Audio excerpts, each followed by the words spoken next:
Hello everyone. I've been wanting to do this for a while, and today is the day. I'm going for a lovely walk, a morning walk here through Upper Bidwell Park, and I'm at this beautiful scenery here at Horseshoe Lake, and I'm going up here, up the hill, and if you want to, you come with me, okay? I'm putting on my gloves. I am warmly dressed, and so it is really cold today. It's freezing cold. I had to scrape the frost off my windshield, but no big deal. I'm wearing a nice coat and a nice hat, and I feel warm. And once I get walking up the hill there, I am sure that I will get plenty of energy from that. So, there's something that I want to address again today, and I want to elaborate on what I have already said. And I just want to let you know also that whenever you have embodied language, you are actually continuously engaging in an elaboration of what has been said before. And it just keeps on expanding. It keeps on becoming more and more clear, becoming more and more pronounced, becoming more and more refined, and becoming more and more enjoyable. It is just amazing how just talking with yourself and listening to yourself and telling yourself what is important to you, how that enhances your life, how that reveals everything you need to know. Nobody else could tell you that. You can only tell yourself. But of course, you would only do that if you would start to speak and listen to yourself. Yeah. Well, I have some comments to make because we've all heard about globalization, and of course there is a difference in the world today as compared to how the world was 50 years ago or 100 years ago, and so technology has advanced, and there is what they say, the global market. People have come in contact with each other, and we all need to somehow participate and compete with one another in what is called the global economy. And there's also a whole movement of people who are believing or who are adhering to the philosophy that we should all be globalists, meaning that our countries, our cultures, our separate nations should all just merge into just one global perspective or one global community. And it is really interesting to see how these fanatics, or how these, you would say, these shapers of what's going on, because they have a big influence, these globalists. They don't want any borders. They want everyone to go wherever they want to go. But when you do that, you completely distort, or you completely upset, or completely destroy the national identity of countries. And you undermine the culture. And you can say what you want, but all the so-called diversity, what people call diversity, is a process in which if there is no if there is no real new, let's say for instance, people from different countries come to another country, as we see here in the United States, for instance. And I just got to show you a little picture of where I am now.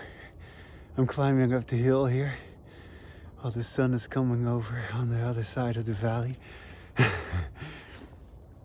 So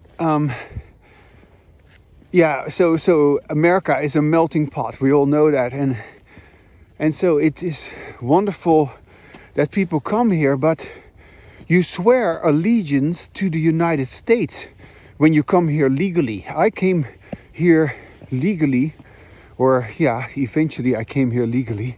I was also initially on a tourist visa a long time ago, trying to overstay my tourist visa. But that didn't work out. So I had to go through to the regular process, and it took me quite a while and a lot of effort to get here. But luckily, I made it, and I'm so glad to be here. But in any case, if you come legal to the United States, you swear allegiance to the Constitution, to the United States, to the country that you are now living in. And by doing that, that's not a small thing. That is actually you're taking an oath to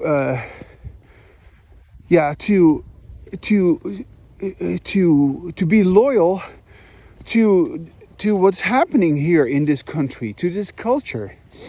And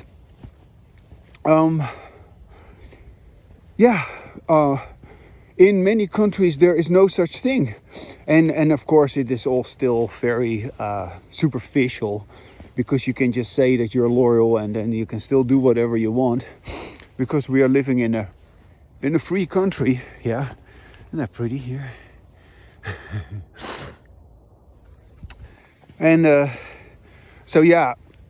people can still do whatever they want, but there is at least something that sort of just let people know, like, no, you're an American now. And in America, we have the freedom of speech. We have, First Amendment, Second Amendment. Yeah, we have civil rights. We have all these things. And so that's a big difference with other countries, where there's virtually no requirement of integration, so to speak, into this new entity, this new country.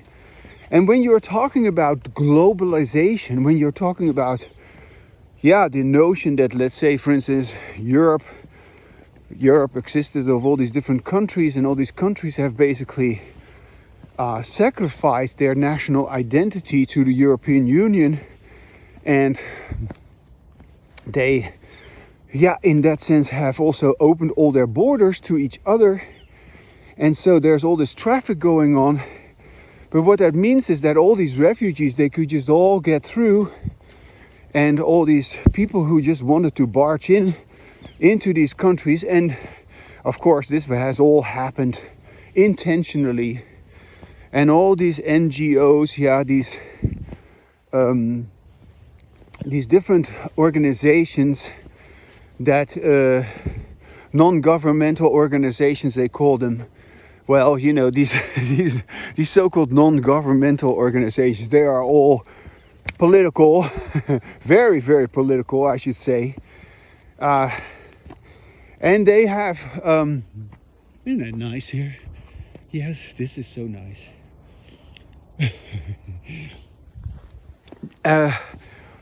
They have let in millions of people in Europe and in America too.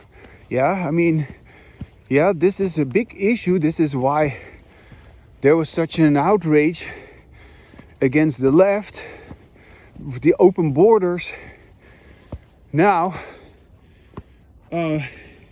Trump is going to come into power, and something is going to change there. But my point here is this, and this is, I know that I'm elaborate, and I know that I'm repetitive and all that, but don't worry about that. If you don't like it, you just turn it off and you just go about your way, okay? You don't need to listen to me. You don't need to hear what I say, because I don't care about you, and if you don't care about me, I don't care about you either. How about that? Yeah? So, look at this, what a nice background. Yeah, I'm sitting here on the little bench here, overlooking the Horseshoe Lake. No, I'm having a real point here that I want to make. A very important point, because, there is the local community, the local community. Everybody makes a big deal about the community. Your town, your country, your culture. And of course that extends also into all sorts of things, your religion and your values and whatnot, your way of life. And your food, not to forget. Your food, your kind of clothes that you're wearing, because you have to wear these clothes, because otherwise you need to virtue signal to the people that belong to the same group as you. You need to virtue signal to them that you are part of their group. Otherwise, if you start to dress differently, then you don't belong anymore. No. And so everybody does that, even those people who behave so weird and so strange and so completely bizarre, dressing in all kind of weird clothes and doing all kinds of weird shit to their bodies, piercings and tattoos and what have you, all kind of crap. But they do everything just to also fit in and to virtue signal. It's no different than anything else. It's their identities, their group that they belong to. But in any case, there's what you call the local community, and then there's the global community. And supposedly, if we are to believe these futuristic people who are supposedly such visionaries about how the world is going to be a better place, if we all just get along, and if the world is just, if we're all just good to each other, and if countries no longer exist, just like John Lennon, who sings this famous song like, I don't know, if there is no country and if there is no possession and all that kind of shit, well, forget about it. That's just not real. And whatever that has led to, that we should spread the wealth, because we're talking communism, socialism, we are talking about, supposedly everybody being equal. No, that has led to disaster. And it is leading to disaster while I speak. Look at how beautiful this is. Isn't that wonderful? Yeah. I'm so happy to live here. I'm so lucky to be here. And to be able to say all this in this free country that I have adopted as my new home country. I am an American. I feel so proud to be an American, and I am so happy that I have the freedom of speech. I can be against your religion, and nobody is gonna come after me for just having that opinion. And I can be against your transgenderism or your belief in homosexuality or whatever it is. Because I am against all these things. I totally am against all these things. Because I am absolutely sure that you adhere to all sorts of assumptions about yourself and about others, which are simply based upon the way in which people have talked with you and in which you have talked with other people. And I talk very differently. I have embodied language. And in embodied language, none of that bullshit is happening. In embodied language, you become a normal human being. Look, this is so nice, these rocks with all the moss on it. I like it. I like that a lot. And before I have gone down here, but now today I'm not going to do that because everything is just so cold, and I'm just going to stay on these rocks here. But let's just draw that picture that I was saying. Okay, so there have been local communities, and yeah, these local communities have all been torn apart, or they're all upset, they're all diffused, they're all I don't know, no longer supposedly important, because we have the global community. And no, we should not think locally, we should think globally. And yeah, what does that mean, think globally? That means that we should talk in a particular way. We should have particular ideas about how reality is. And we are then demonizing nationalism. Yeah, we are demonizing patriotism. We're demonizing any kind of pride in a national identity, in the fact that we as a country, that we as a group, we as a community have a certain standard, we have a certain way of life that we would like to keep. Yeah, because that is all part of this. Yeah. No, the local community, the small-minded people, people who have lived like this perhaps for lifetimes, they all just are gobbled up into the global community. And no, globalism is the new thing. Yeah. And we should all just get along. But are we?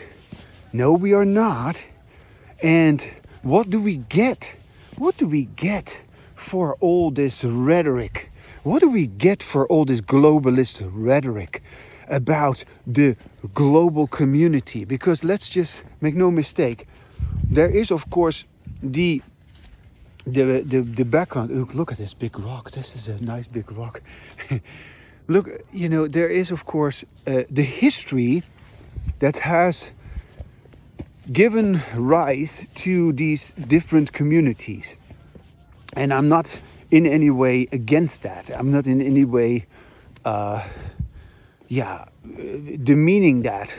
It is beautiful that people have lived together and that they together have organized life in such a way that they were having a good life, or at least as good a life as possible, which means there's law and order, which means that there's fairness in some sense, that people also help each other when needed, and but also that people are responsible, that people are accountable, that people do the right thing, because that is what being an upstanding citizen is all about. So that has existed in various pockets of the world, in spite of all the brutality, in spite of all the chaos, in spite of all the atrocious things that have happened, the wars, the destruction, the oppression, the exploitation, and you name it, everything that's ugly. In spite of everything that's ugly, there has been cultures, there have been communities that to some extent were thriving, that were to some extent creating citizens, new human beings, raised families, where people became you could say valuable members to society, because they were not harming anyone, they were not they were just doing their job, and they were just raising their families, and they were just getting along with their neighbors, and they were just peaceful citizens. And this has happened in many different countries. This has happened in many different cultures. But here is my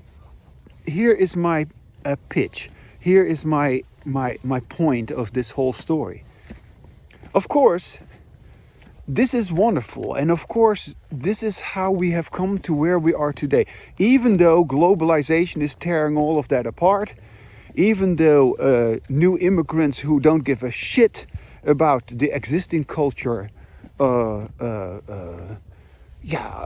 flooding the country that we might live in. Yeah, this is happening all across Europe, and this is also in some extent happening here in the United States as well.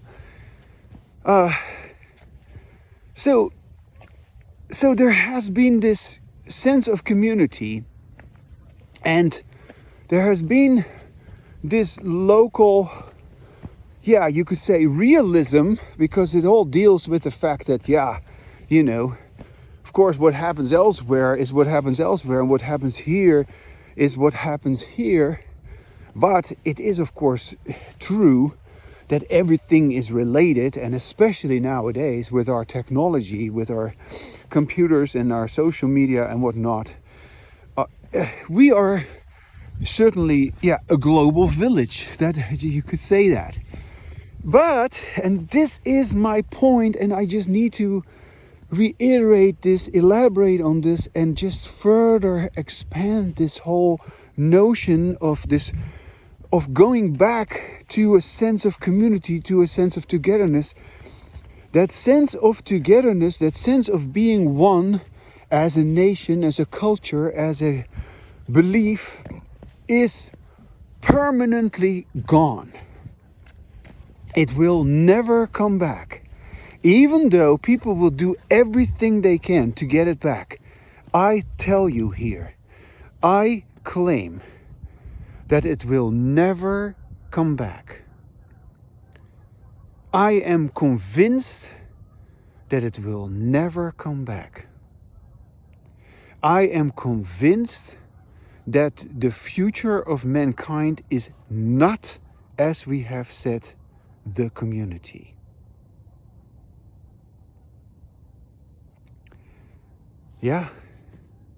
We've gotten individual freedoms. And because of our individual freedoms, the toekomst, I use a Dutch word. The future of mankind is the individual. And yes, if individuals are going to be truly individual, then we will achieve a new sense of community, a genuine sense of community. But that has not happened yet. That isn't even possible yet, because we haven't become truly individuals yet. It is amazing that we have individual freedoms, and yet we do not have, and we don't even care about it, we do not have the language of individual freedom. We don't have what I call embodied language. It is very obvious that we have disembodied language everywhere.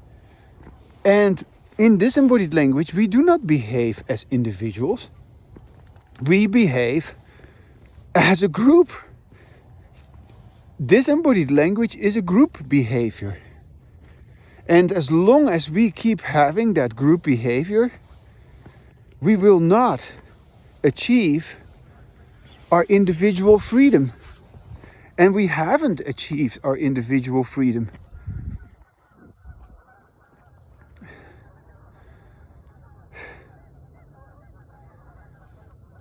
I'm telling you, individual freedom is the future of mankind. We are not going to go back. Even though we try to, even though we long to, we have emotional attachments to the past. We have, how do you call that? Nostalgia, nostalgia. about things that have been, but we cannot go back to where we've been before. It's not going to happen. The individualism is going to continue. And the question here is our individualism going to continue with embodied language? Or is our so-called individualism, because it is of course not really individualism, but is our assumption of individualism continue to be troubled by, undermined by, and yeah, you could say made impossible by the way in which we usually talk? I mean, come on. If you do not listen to yourself while you speak, how are you even supposed to call yourself an individual? You are not an individual when you do not listen to yourself while you speak. You cannot be an individual if you do not listen to what you are saying.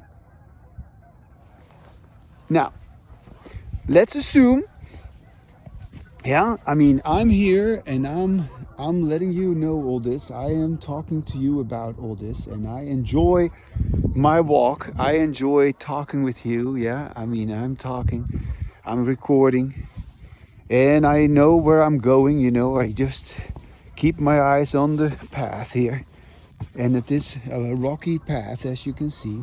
I just gotta sort of just put my feet where they need to go so that I don't fall. I just love these big rocks,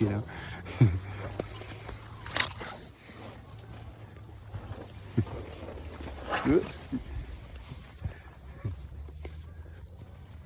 I just want to sit here for a little bit. So, you cannot deny what I say. You cannot deny in any way anything I say. There is going to be a future in which we come together, so to speak. But we will only be able to truly come together as individuals. And we will only be able to truly come together as individuals if we have the embodied language which I am having and which I am talking to you about. The embodied language which just keeps on elaborating itself, which keeps on expanding, which keeps on opening us up to what has happened to us as human beings, individually as well as collectively. So it should be stated with our embodied language, and with our embodied language, of course, we are capable of talking about our disembodied language. So with our embodied language, we can say, oh, this is what happened with our disembodied language. And so with our disembodied language, we have been belonging to all these so-called groups that we were conditioned to be part of. However, we could never truly be ourselves in the groups that we have historically belonged to. And although we believe that we have been ourselves, this was absolutely false. And as I've said many times, our beliefs are always a reference to the existence of inner language, and there is no inner language. So when we have embodied language, we are not expressing something that is in us, outside of us. We not bring out something that was inside of us outside. We don't make something which was covert overt. That's not what we're doing.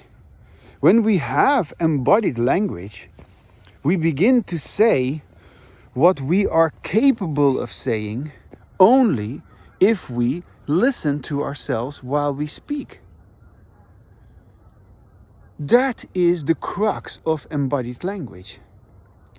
And so you are able to say entirely different things about yourself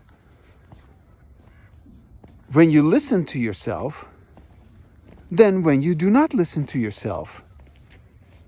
And you are able to question things which you would never question if you do not listen to yourself. And the strange thing is, you are not merely questioning these things. No, you are actually providing yourself with the answer to your own question. Every time. You have your own answers to your own questions. But if you never ask your own questions, if you ask the questions that others have asked, then you will perhaps never find an answer to what appears to be your own question, but it was not your own question. So, if perhaps a particular question keeps reoccurring for you, and you haven't been able to answer that question, you should be able to sort of say to yourself, well, maybe this wasn't my own question. Maybe this wasn't my own question. I don't need to ask myself that question. It is not my problem. Isn't that wonderful? And so that one is solved. Once you decide that, once you have given your answer. And then when you stop asking the question which wasn't yours, then perhaps you are able to actually tell yourself like, oh wait, now that I'm not as busy with that question which was pushed on me, which was conditioned in me, now that I'm not asking that question anymore, now I can ask my own question, and my own question has nothing to do with anybody else. It has only to do with me. So, do I have any question? This is really bizarre. So, maybe you do have some questions, but if you have any question, you will find that the moment you ask that question, if it is truly your question, that the answer will just emerge. Actually, asking the question is already answering it. Like, why am I not happy? Well, I don't know. I'm just saying, giving an example. Let's say you're asking yourself, why am I not happy? Yeah. And then you say, well, because I am with this and that person who I do not like. Okay, well, there you go. And because I'm doing these things which I do not like, or I am... there's a reason why I am unhappy, because I do not have what I want to have, and I do not know how to get it. Okay, all right. So you need to get it, and you need to know how to get it, and you need to give yourself the permission to get it, and you need to develop the things that you need to develop to be able to get what you want to have as an individual. Yeah. And so, of course, you can go stealing, or you can go robbing, and taking whatever you want, and it's not yours. You want to acquire what you have legally. You don't want to commit any crime. You don't want to murder anybody to get what you want. But if, let's say, you are in a situation where other people are, let me just say this. I mean, I have empathy for people who are escaping from horrible, dreadful situations in which they are threatened with death, threatened with persecution. Of course. Then you can fight back. You can fight back. You can argue. You can try to fight back and try to come out on top. But you can also just escape and go away. I find that just as legitimate to say, like, well, that's not worth my time to keep on fighting with these people, to keep on arguing with these people, to keep on risking my health and my life for, I don't know, being with these people. No, I just want to leave them. I just want to be where I can be myself, where I can just do what I want to do. And so this is how people have actually escaped religious prosecution in the past in Europe, in England. And this is how they came to the United States. And Dutch people, pilgrims, arrived in New Amsterdam. And they just wanted to, have new opportunities, I guess. Yeah. And people have always been exploring new possibilities to enhance their lives. And I would say your exploration of your language is your best chance at improving your life. I don't recall ever having said that, but here it is. Yeah. Exploring your own language by talking out loud with yourself is your best chance because it is so effective. Immediately, there is going to occur a new awareness of how your behavior is guided by your language. And how what you do and what you don't do is, of course, described by, instructed by, informed by your language. And you could also say the extent to which this is absolutely not the case. Where you are just doing as you were told. And in this case, it is not your language, it is somebody else's language. And then when you have your own language, and when you have your own embodied language, you realize this is who I am. This is, what I want to continue with. All right, now you are talking like an individual. Yeah. And yes, we can talk like this with each other. But of course, you can only talk like this with anyone else who also listens to himself or herself. And if that is not the case, then the conversation stops. That's just how it is. There cannot be an ongoing conversation between someone who is having embodied language and somebody else who's having disembodied language. That conversation does not occur. Yeah? So anyone who only knows the basic principles of embodied language is not going to be wanting anymore to be around people with disembodied language. It's just as simple. And and you can keep being around these people, and of course there are all these reasons why we have to be around each other, because there's work, there's family, there is our neighborhood, there is our, maybe we're financially strapped. There's all these limitations that we have to take into consideration. Maybe we do not have the courage to stand alone. Okay, well, there's all these things to be taken into consideration, and you can talk about it with yourself, and then it starts to look slightly different. You can even continue with your own embodied language in spite of all these limitations. And that is right, because you keep on going with your own embodied language. This is such a nice place here. I'm so happy to be here. So I view the future of mankind as the future of the individual. And this whole notion that we as individuals will come together, to me, that's not a big thing, or that's not anything that I would be inclined to actually make a big deal about, because it is so obvious.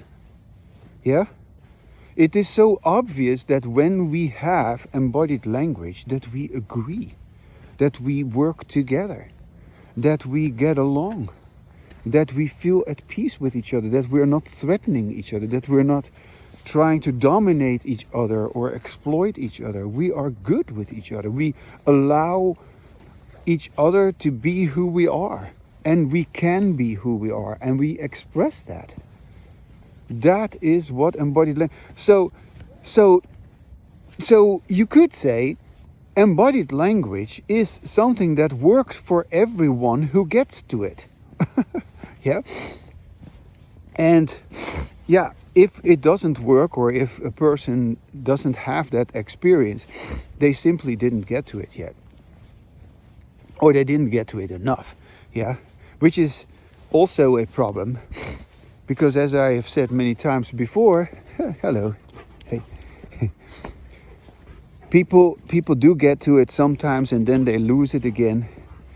And hello.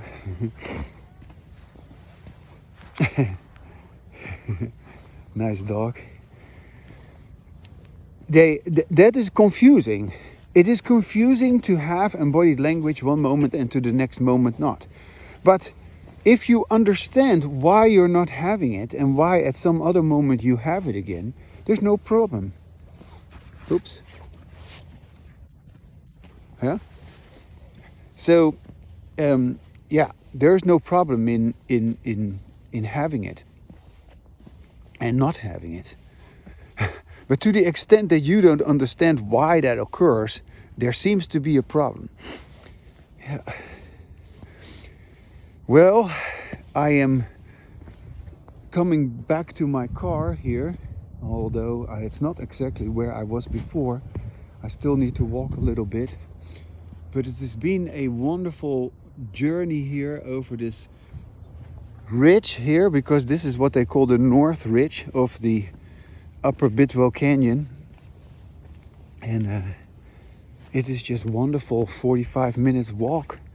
And I already feel so warm, and the sun is out. Yeah, it is, even though it was really cold this morning, I now start to feel really kind of nice and warm. I don't even need my gloves anymore, because it is so nice and warm now.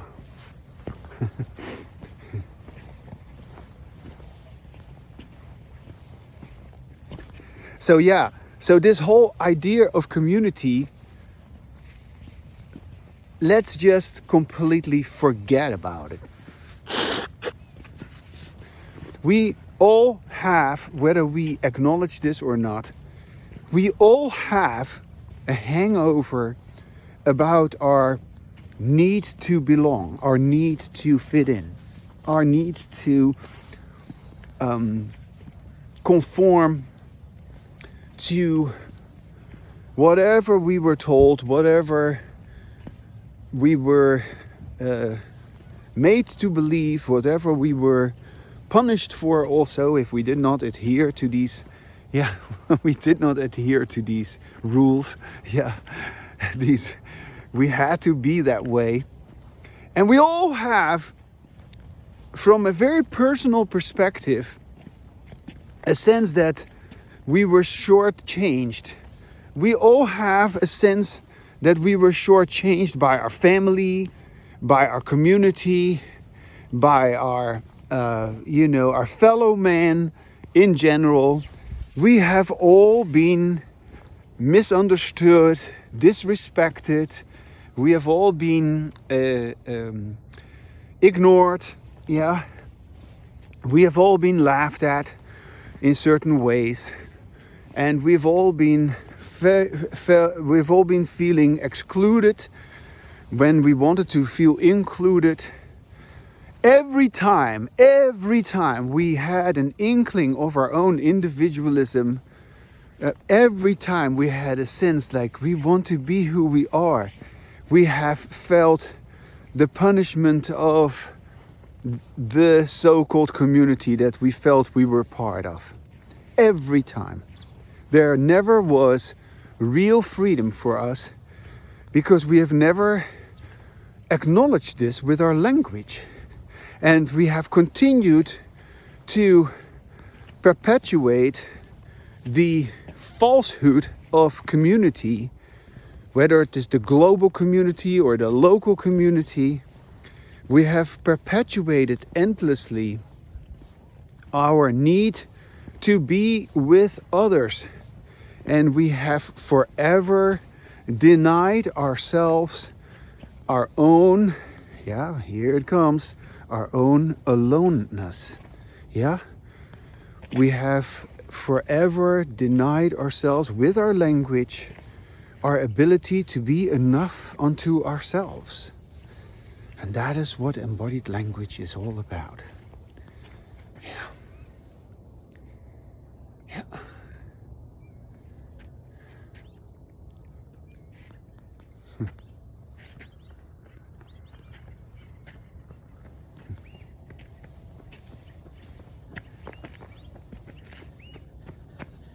Good morning. Hi. So, what you hear me do at this moment is nothing else but giving myself once again the full permission to express my individualism and to enjoy my own embodied language. Yeah?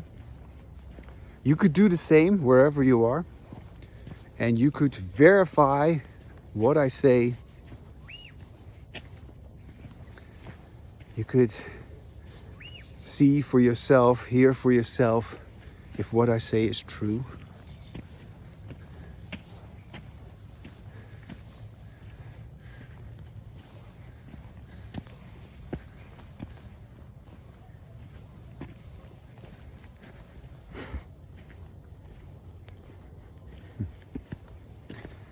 And most importantly, you would experience you would experience such happiness, such joy, such gratefulness.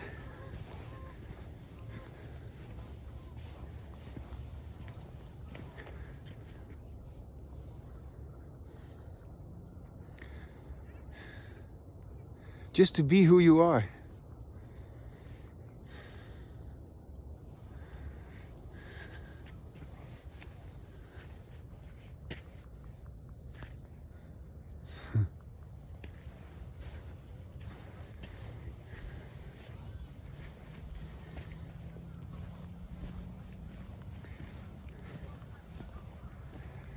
And you would have a sense of certainty that this can never go away. This will always be with you.